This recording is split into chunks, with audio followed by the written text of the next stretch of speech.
So this is the Ayaneo 2, and this is competition to the Onexplayer 2 that I reviewed a couple of weeks ago.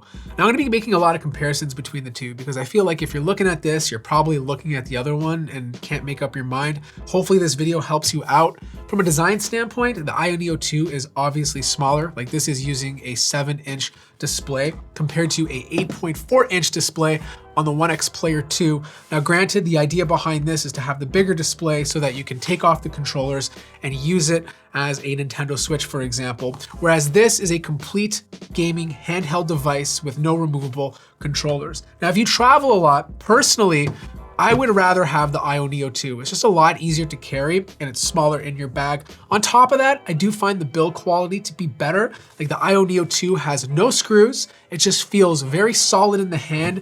This is a bit crickety, you know, like it's very chunky and it's thicker, like a lot thicker, which in some ways is a good thing when you talk about cooling, but when you're carrying such a massive device, you might as well just carry your Xbox with you. Now granted, this does have screws on the back so you can get into your device, making it a little bit easier, but it just doesn't have the same fit and finish.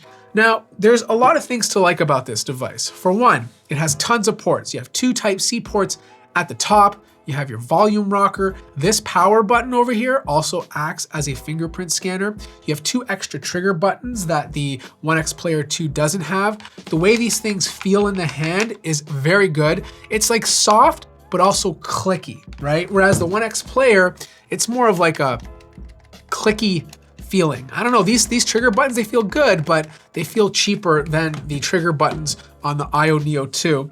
On top of that, you have your vent over here for air to come out. You have a big 7-inch display. And then on the bottom, you have your 2 speakers, a USB 4.0 port, which you can obviously use to hook up to an external GPU, your audio jack, and then this little port over here allows you to insert a TF card. The actual controls feel really, really nice. Like they pop in and out when you press down. You can also pull them out a little bit if you want something a little bit higher and then press them back in.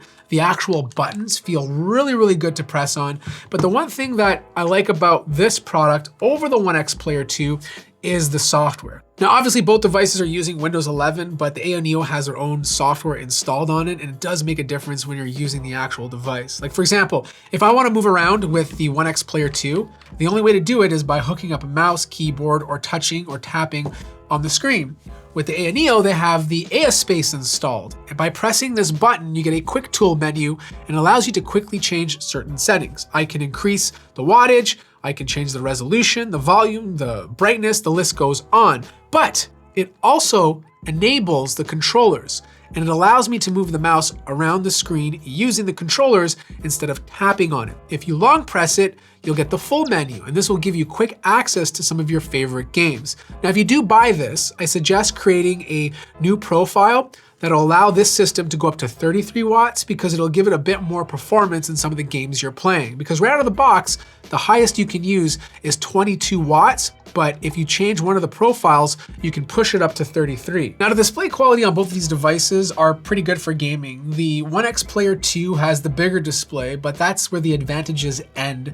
The Ayaneo 2 has a more color accurate display, and I mean significantly more color accurate. It has a slightly higher color gamut, but most importantly, the brightness is much better. Like if you plan on using these things outdoors, you're better off using the Ayaneo 2 because that brightness can go a bit higher, which makes a difference if you're in direct sunlight. Now, both devices use the exact same specs. Ryzen 7 6800U, integrated GPU, RDNA 2, 16 gigabytes of DDR5 memory, a 1 terabyte NVMe SSD. The main difference though is that the Ayaneo 2 is a little bit more expensive. Older titles run perfectly on this thing. Overwatch 2, League of Legends, Apex Legends, you're gonna get anywhere from like 80 to 100 frames per second without any issues. If you're playing more demanding titles like Cyberpunk 2077, for example, you're really gonna have to drop down the settings. It's completely playable, but you're gonna have to be comfortable dropping the settings a bit. And that's okay because like this display is really small. So even if you bump it down to 720p and medium settings,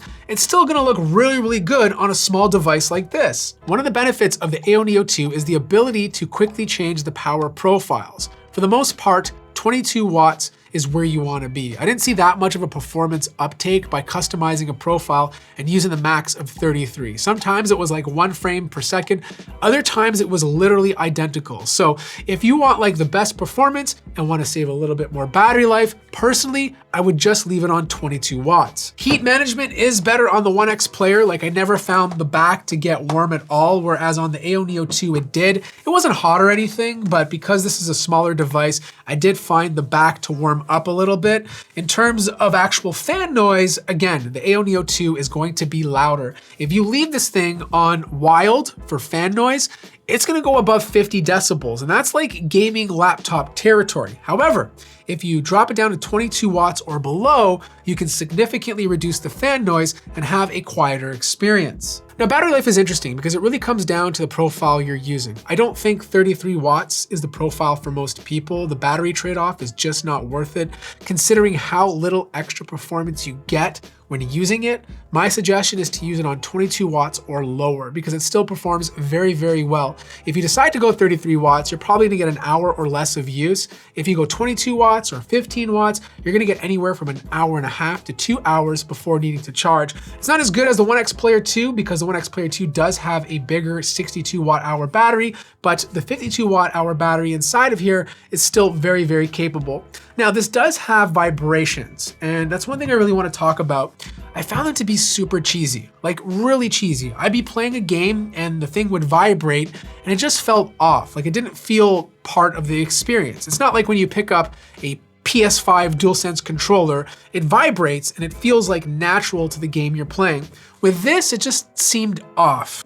Now to get inside, you do have to take off the side covers over here just because the screws are hidden. But once you're in, the only thing you can really upgrade is the actual NVMe SSD, which gets pretty good read and write speeds. Now the packaging is pretty cool. It does come with a lot of stuff inside the box, especially adapters. So if you're traveling around the world, you're gonna have different adapters that you can use to connect to the wall. So this thing will always be able to be charged. Speaking of which, that's one of the key features of this. The bottom port does support USB 4.0, and I connected it to an RTX 2080 Ti, and the frame rates went completely through the roof. The idea is you have this at home, you have it docked, you're using it as a normal computer, just like you would with a regular thin and light laptop. Then when you want to leave, you pick it up, put it in your bag, and you have a portable gaming device. So one of the biggest complaints I got in my previous Onexplayer 2 was that the Steam Deck was a better product. Quite frankly, it's not. It's definitely cheaper, like you're saving yourself a lot of money, and if the games you're playing run perfect on that, then save yourself the money and buy that instead.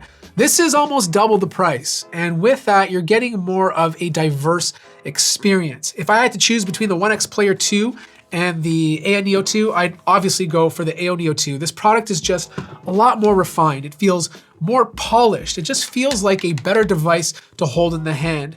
Anyways, that wraps up my review. If you have any questions, let me know in the comment section down below. Like the video if you liked it, subscribe if you haven't already, and I'll see you guys in the next one.